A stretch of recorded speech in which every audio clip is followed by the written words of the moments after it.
নীলিমার হঠাৎ ব্লিডিং শুরু হয়। সে বুঝতে পারছিল না কি করবে, কারণ তার সঙ্গে এমনটা কোনোদিনও হয়নি। নীলিমার বাবা অনুপ, অনুপের কাছে নীলিমা সেই ছোট্ট থেকে মানুষ হয়েছে। তার ভালো মন্দ, তার ভালো লাগা খারাপ লাগা সবটাই বাবার কাছে। কারণ নীলিমার যখন 3 বছর বয়স, তখন নীলিমাকে ছেড়ে পৃথিবী থেকে চলে গেছে।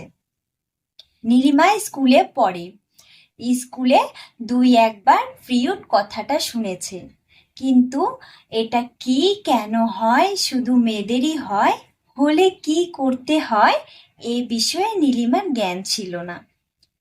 সে কখনো কারো কাছে বা কেউ তাকে সেভাবে বোঝানোরও চেষ্টা করেনি।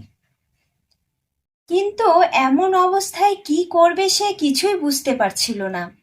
প্রচণ্ড পেটের ব্যথা, কনকন করে পেটটা ব্যথাও করছে। এই বিষয়টা নিয়ে বাবার সঙ্গে কিছু আলোচনাও করতে পারছি না। এমন সময় ফোনটাকে হাতে নিয়ে পিরিয়ড কথাটা লিখে সার্চ করে রাত্রিতে কোনো রকম একটা ব্যবস্থা করলাম। এরপরে আমি আমার প্রিয় বান্ধবীকে ফোন দিলাম। ফোন দিয়ে তার কাছ থেকে কিছু পরামর্শ নিলাম। পরামর্শ নিয়ে আমি অনলাইন থেকে কিছু স্টেফি অর্ডার দিলাম, কাল বিকেলের মধ্যে চলে আসবে। এরপর আমি শুয়ে পড়লাম। পরের দিন সকালে অনুপ ডাকছে, মামনি মামনি, এই দেখো এখনো ঘুম থেকে ওঠোনি, স্কুলে যেতে হবে যে। আজ না গেলে হয় না বাবা। কেন, তোর শরীরটা খারাপ কি? জ্বর এসেছে? মাথা ব্যথা? না বাবা, পেটটা ব্যথা করছে। পুরো কথাটা শেষ করতে না দিয়ে অনুপ বলল, নিশ্চয়ই তুমি বাইরের খাবার খেয়েছো। এতে নীলিমা কি উত্তর দেবে বুঝতে না পেরে চুপ করে রইল। ঠিক আছে, আজকে আমিও তাহলে অফিসটা ছুটি নিচ্ছি। না বাবা, তুমি যাও না, আমি ঠিক আছি। আমি যদি অফিসে চলে যাই, তোর দেখাশোনা করবে কে? এই দেখ, একটা পাগল মেয়ে।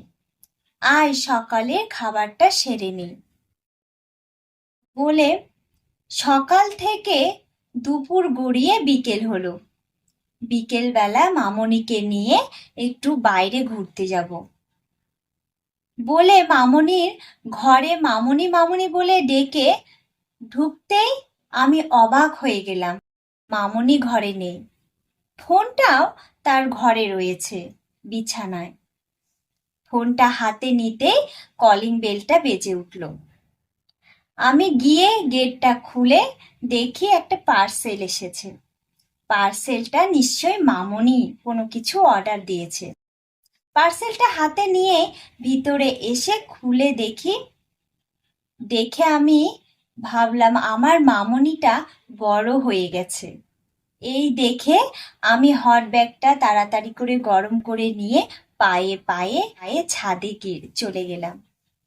ছাদে গিয়ে দেখি মামনি এক কোণে আকাশের দিকে আনমনা হয়ে তাকিয়ে রয়েছে, আর কিছু আনমনা হয়ে বিড়বিড় করে বলছে,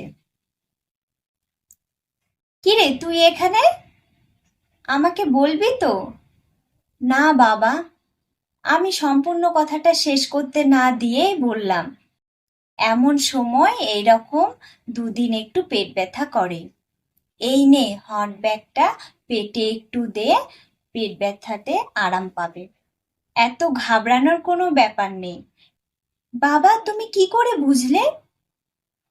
বলে আমাকে জড়িয়ে ধরে ভীষণ কান্না করতে লাগলো আর বলল, বাবা জানো তো, আজকে আমার ভীষণ মায়ের কথা মনে পড়ছে।